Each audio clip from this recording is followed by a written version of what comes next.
Hi guys! Ako nga pala si Nes, isang OFW dito sa Qatar. Day off nga natin ngayon at lumabas nga lang ako ng saglit para mamili. Walking distance nga lang dito ang Almira sa amin. Mabuti na nga lang at hindi nga masyadong matao. Pansin ko nga rin na wala nga rin masyado ditong nagpa-panic buying. Dahil nag-post nga ang Ministry of Qatar na kailangan ngang maintain pa rin ang stocks ng mga grocery store. At wala ngang kailangang ikabahala. At ang mga prices nga rin dito ay hindi nga nagtaas. Alam nyo naman na napakahigpit nga dito ng ministry. Pang-5 araw na rin pala ito ng paghahagis nga ng missiles ng Iran. At hindi nga natin alam kung hanggang kailan nga ito matatapos.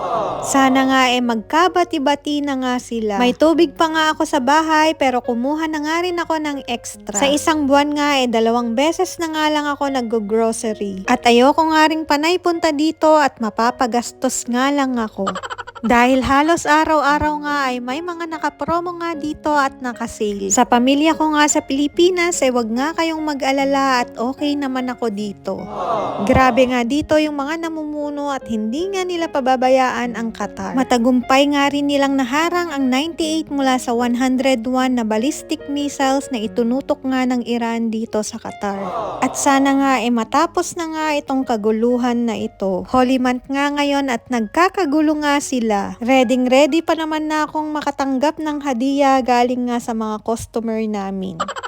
Kaso nga lang takot na nga rin ata silang lumabas ngayon.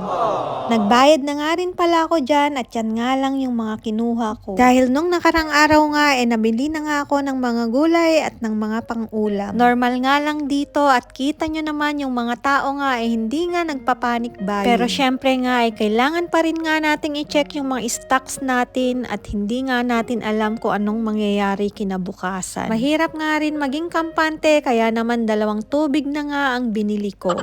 Dinala ko na nga rin itong trolley sa harapan ng bahay namin. Pwede nga lang itong dalhin basta malapit nga lang yung bahay nyo dito sa Almira. Ang ganda nga ng langit ngayon at yung mga ibon nga payapang lumilipad. Pagka uwi ko nga at ilang oras lang naghagis nga na naman ang Iran ng missiles. Dasal ko nga lang sana nga matapos na ito.